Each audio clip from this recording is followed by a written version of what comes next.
Bonjour à toutes et à tous, j'espère que vous allez bien. Pour cette vidéo qui fait suite à celle sur les atomes, on va parler des ions. On va développer ensemble les points suivants. Notion d'une solution aqueuse. Après, on passe à la formation des ions, leur notion et on termine par les types des ions. Par définition, une solution aqueuse est un mélange homogène obtenu après dissolution d'une substance liquide, solide ou gazeuse qu'on appelle soluté dans l'eau. C'est ce qu'on peut confirmer en se basant sur le modèle moléculaire. On choisit par exemple la dissolution du sel dans l'eau. On voit bien le mélange obtenu qui est un mélange homogène. C'est l'eau salée. Donc, vous notez.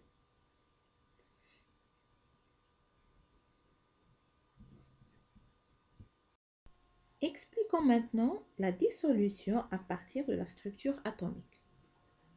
Le sel est l'association d'un atome de sodium avec un atome de chlore, NaCl. Cette association est obtenue par la mise en commun de deux électrons. Dans l'eau, un électron de l'atome de sodium passe dans le nuage électronique de l'atome de chlore. Du coup, on a formation des ions, ce qui explique la disparition du sel dans l'eau. Et on obtient l'ion sodium après que l'atome sodium a perdu un électron de son nuage. Pour l'ion chlorure, il est obtenu après gain de l'atome de chlore d'un électron. On passe maintenant au bilan. Pour l'ion sodium, on a 11 charges positives dans le noyau et uniquement 10 charges négatives dans le nuage électronique. Ce qui fait que cet ion a une charge positive. Son symbole est Na+. Contrairement à l'atome de sodium Na qui est électriquement neutre. De même, pour l'ion chlorure, il a 17 charges positives dans le noyau et 18 charges négatives dans son nuage électronique. Si on fait la somme, on obtient une charge négative. Donc, c'est un ion qui est chargé négativement. Donc, le symbole est Cl-. Vous notez que un ion est un atome ou un groupe d'atomes qui a perdu ou gagné soit un électron ou plusieurs. Contrairement à l'atome, l'ion est toujours chargé électriquement. Pour les ions, il y en a deux types.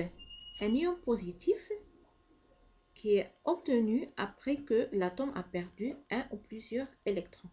Et un ion négatif qui est obtenu après que l'atome ou le groupe d'atomes a gagné un ou plusieurs électrons. L'ion positif est appelé cation. Quant à l'ion négatif, il est appelé anion. On termine par un exemple. C'est la dissolution du sulfate de cuivre ou CuSO4. Dans l'eau, il y a échange de deux électrons. L'atome de cuivre perd deux électrons et donne l'ion cuivre, symbolisé Cu de plus. C'est un ion monoatomique car il a été obtenu par la perte d'un seul atome de deux électrons. Quant au groupe d'atomes, SO4, il gagne 2 électrons. C'est l'ion sulfate. C'est un ion polyatomique, car c'est un groupe d'atomes qui a gagné 2 électrons. Donc, pour les types, l'ion cuivre est un cation, car il est chargé positivement. Quant à l'ion sulfate, c'est un anion, car il est chargé négativement.